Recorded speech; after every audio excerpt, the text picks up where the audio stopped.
Hello बच्चों, आज हम बात करेंगे टाइप्स ऑफ रिलेशंस की।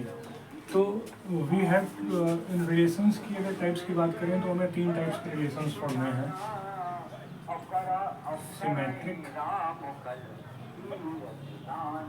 सिमेट्रिक रिलेशन,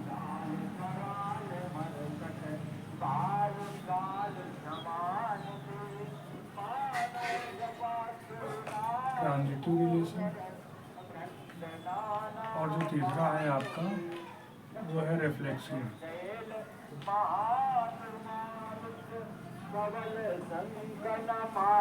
आपके एनसीईआरटी में यही तीन रिलेशन दिए हुए हैं, जिन तीन के बारे में पढ़ना है।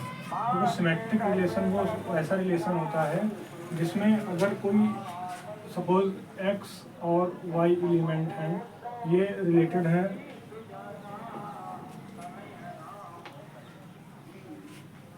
ये बिलोंग कर रहे हैं किसी सेट ए को, ठीक है। सॉरी।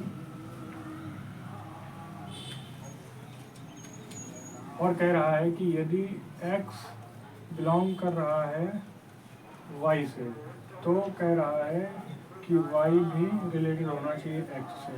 मतलब इसमें क्या है कि दोनों के जो इनके x और y के जो प्लेसेस हैं वो आपस में बदले जा सकते हैं। सपोज लाइक a बराबर b तो b बराबर a, x बराबर y ऐसा है। तो अगर ऐसा रिलेशन है तो उसको बोलते हैं सिमेट्रिक रिलेशन। और रिफ्लेक्सिव रिलेशन क्या होता है?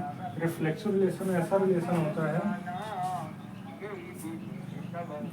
एनी एलिमेंट कोई है वो बिलोंग कर रहा है ए से, तो कह रहा है कि x belong to x related to x related to x होना चाहिए। मतलब जो आपका रिफ्लेक्सिव होता है वो कहता है वो ए का प्रत्येक अवयव स्वयं आर से संबंधित होना चाहिए।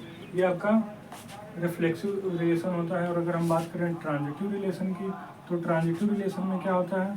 ट्रांजिटिव रिलेशन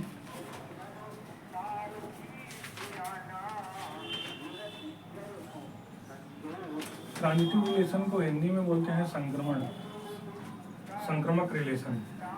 संक्रमक रिलेशन में क्या होता है? कह रहा है कि यदि कोई रिलेशन x और y में है, x और y में है, और कोई एक और संबंध y का z के साथ है, तो कह रहा है कि वही संबंध x का z के साथ होना चाहिए।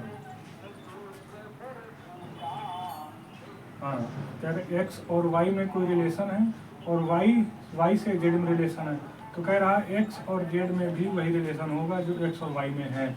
तो इस टाइप के रिलेशन को बोलते हैं ट्रांजिटिव रिलेशन। इसको कैसे रिप्रेजेंट करेंगे? अगर कह रहा है x रिलेटेड टू y है और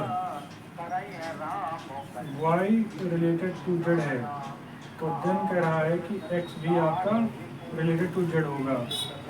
where x, y, z belong to set A. ये होता है आपका ट्रांजिटिव रिलेशन। ट्रांजिटिव रिलेशन में क्या होता है कि तीन एलिमेंट हैं, वो तीनों आपस में क्या होंगे? रिलेटेड होंगे। अगर x y से रिलेटेड है, y z से रिलेटेड है, तो वही संबंध जो x का y के साथ है वही संबंध x का z के साथ होगा। तो इस टाइप के रिलेशन को बोलते हैं ट्रांजिटिव रिलेशन। और सिमेट्रिक में क्या होता है? सिमेट्रिक में होता है कि इन दोनों का जो एलिमेंट्स हैं इनके उन दोनों का प्लेस चेंज किया जा सकता है। x की जगह y की जगह x। अगर ये ऐसा सिचुएशन है तभी वो आपका सिमेट्रिक रिलेशन होगा। और रिफ्लेक्सिव की अगर बात करें, रिफ्लेक्सिव में होता है कि वो सेल्फ का अपना क्या होना चाहिए? रिलेशन शो करना चाहिए।